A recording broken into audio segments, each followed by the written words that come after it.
wabarakatuh. Izin memperkenalkan diri, saya Neng Wulan Putri Handayani dengan NIM akhir 096. Di sini saya akan menjawab dan menjelaskan mengenai kuis kimia analisis dasar pertemuan 1 sampai pertemuan 3. Soal pertama, berikut ini peranan analisis kimia di bidang farmasi yang kurang tepat adalah jawabannya yaitu mengawasi peracikan obat pada pelayanan farmasi untuk diberikan ke pasien.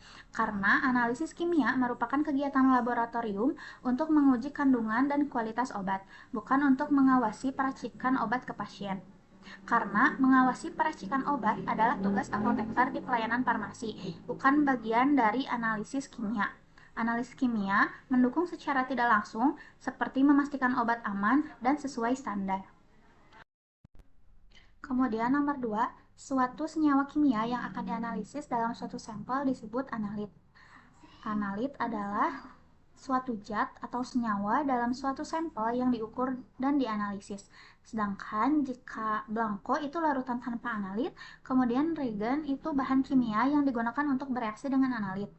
Kemudian jika pembanding, yaitu zat dengan konsentrasi diketahui yang digunakan untuk kalibrasi alat atau validasi metode. Kemudian jika sampel itu seluruh bahan yang dianalisis yang mengandung analit. Kemudian nomor 3, metode analisis yang bertujuan untuk identitas sampel adalah analisis kualitatif karena bertujuan untuk menentukan identitas suatu senyawa atau komponen dalam sampel. Jadi perbedaan analisis kualitatif dan analisis kuantitatif adalah analisis kualitatif untuk mengetahui jenis atau zatnya, sedangkan analisis kuantitatif itu untuk mengetahui kadar dalam sampel. Nomor 4, metode yang melibatkan reaksi kimia yang berlangsung sempurna dan perhitungan stokiometri pasti untuk mengetahui identitas atau jumlah senyawa dalam sampel. Disebut metode, jawabannya metode analisis klasik. Metode yang mengandalkan reaksi kimia yang pasti dan berlangsung sempurna, serta menggunakan perhitungan stokiometri untuk menentukan identitas dan jumlah senyawa.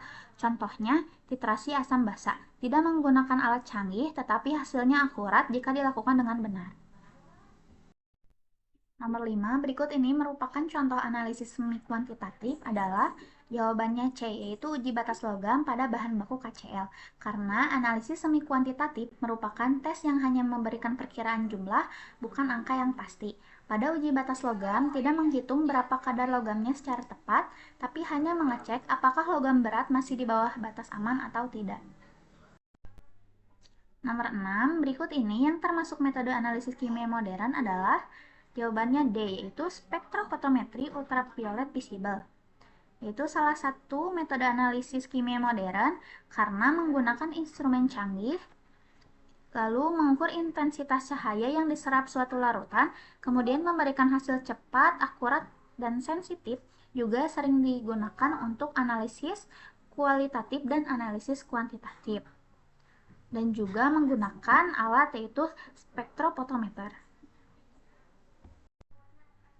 Berikut ini termasuk ke dalam reaksi kering analisis kualitatif, kecuali jawabannya adalah reaksi kimia dengan reagen.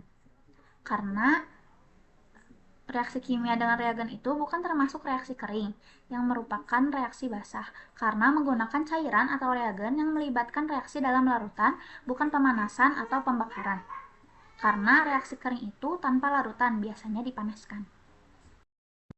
Nomor 8, fungsi penggunaan HCl pekat pada uji nyala adalah jawabannya B, yaitu untuk membersihkan kawat nikel krom.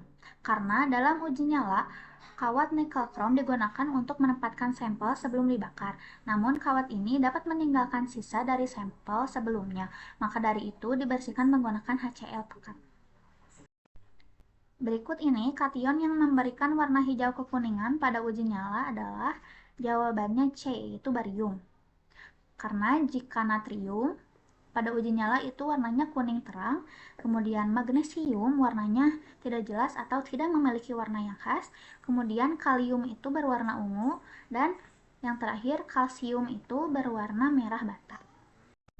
Nomor 10, berikut ini merupakan pernyataan yang benar dari reaksi pengendapan adalah jawabannya E, yaitu pada reaksi pengendapan, reagen tidak boleh berlebihan. kecuali dinyatakan khusus karena dapat menyebabkan melarutnya sebagian endapan pada beberapa sampel. Jadi, jika reagennya berlebihan itu bisa terlarut kembali, terutama jika pembentukan kompleks terlarut dengan ion dari reagen berlebih. Nomor 11, pemeriksaan ion logam kation dalam larutan biasanya diawali dengan mengelompokkan beberapa golongan kation dengan metode jawabannya dengan metode H2S. Untuk mengelompokkan ion logam berdasarkan kelarutan endapan sulfidanya, kemudian digolongkan sesuai golongan kationnya.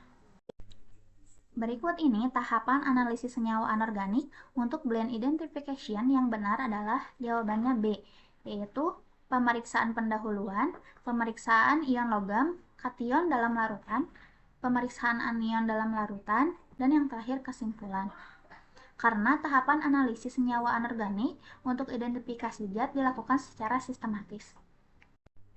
Berikut ini merupakan pemeriksaan pendahuluan yang sering dilakukan pada pemeriksaan anion adalah jawabannya E, yaitu pengujian dengan H2S, karena salah satu metode yang sering digunakan untuk melihat gas terbentuk.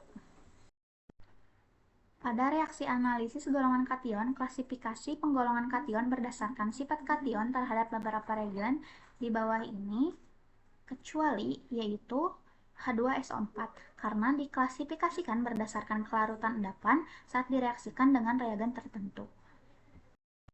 15.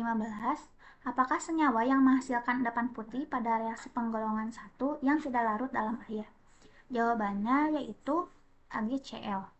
Pada penggolongan-golongan 1 terbentuk endapan putih yang tidak larut dalam air saat ditambahkan HCl encer, yaitu Ag direaksikan dengan HCl menjadi AgCl, itu peraklorida. 16. Berdasarkan reaksi berikut, senyawa dan warna endapan apakah yang terbentuk? Jawabannya adalah B, yaitu tembaga 2 sulfida dengan endapan warna hitam. Karena ion tembaga direaksikan dengan gas H2S dalam suasana asam membentuk endapan tembaga 2 sulfida hitam pekat. Berikut ini manakah kation yang termasuk kation golongan 2A? Jawabannya adalah BI, yaitu bismut.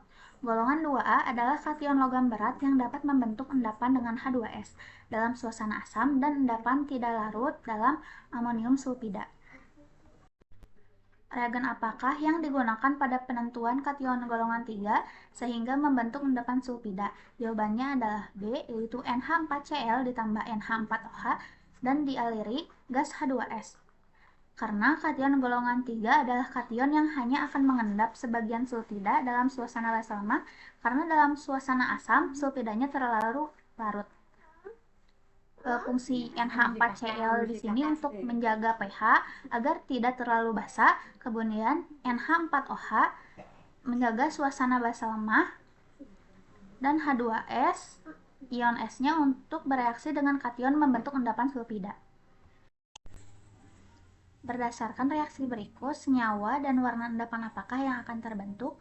Jawabannya yaitu aluminium hidroksida dengan endapan berwarna putih. Karena pada reaksi tersebut tidak berlangsung membentuk aluminium sulfida karena mudah terhidrolisis dalam air. Reagen berikut dapat digunakan untuk membedakan timbal dengan raksa, di mana timbal akan terbentuk endapan kuning telur dan pada raksa akan terbentuk endapan berwarna hijau. Reagen manakah yang dimaksud? Jawabannya adalah kalium kromat. Karena reagen yang dapat digunakan untuk pembeda timbal dan raksa yaitu kalium kromat.